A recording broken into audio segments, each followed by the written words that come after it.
On va parler cinéma, et plus précisément, on va parler de tous ces gens qu'on ne voit jamais à l'écran. Derrière chaque scène qui nous marque, chaque film qu'on adore, il y a des dizaines, voire des centaines de personnes dont on n'entend quasiment jamais parler. Alors aujourd'hui, on va braquer les projecteurs sur eux. Oui, 80%. C'est un chiffre assez fou quand on y pense. Ça veut dire que sur un plateau de tournage, pour 100 personnes, 80 d'entre elles sont des techniciennes et des techniciens. Ce ne sont pas les stars, pas les réalisateurs, non, ce sont eux, la véritable colonne vertébrale de n'importe quel film. Donc 80% de l'équipe, et pourtant, écoutez bien ça. Récemment, la ministre de la Culture fait un discours pour défendre les métiers du cinéma. Et pendant toute son intervention, pas une seule fois, pas une seule, le mot technicien n'a été prononcé. C'est quand même incroyable, non? Une absence qui fait beaucoup de bruit. Et voilà, on touche au cœur du problème. Cette omission, elle met en lumière un paradoxe énorme.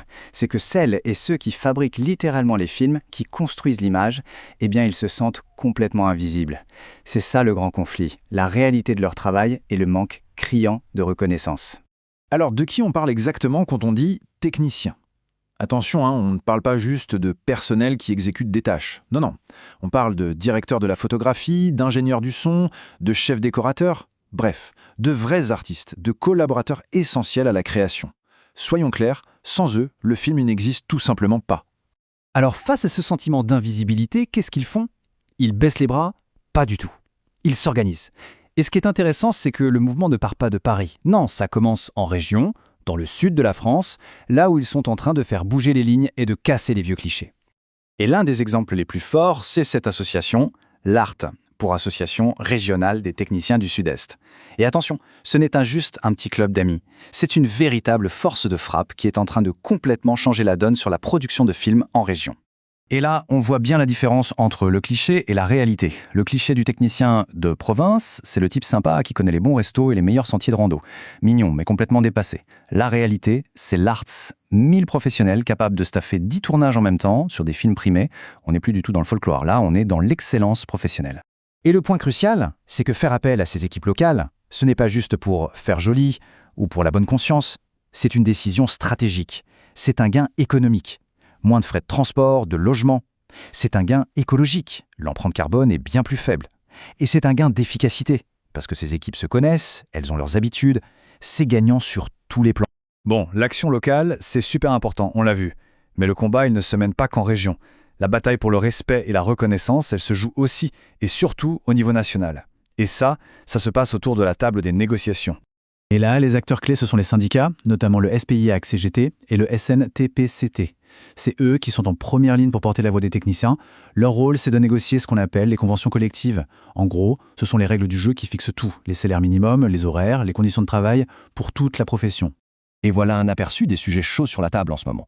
On voit qu'il y a des progrès, et c'est une bonne nouvelle, notamment sur la protection contre le harcèlement, mais on voit aussi qu'il y a de gros points de blocage. Et le plus important sans doute, c'est celui des salaires. Avec l'inflation, ça ne suit plus et c'est un vrai problème.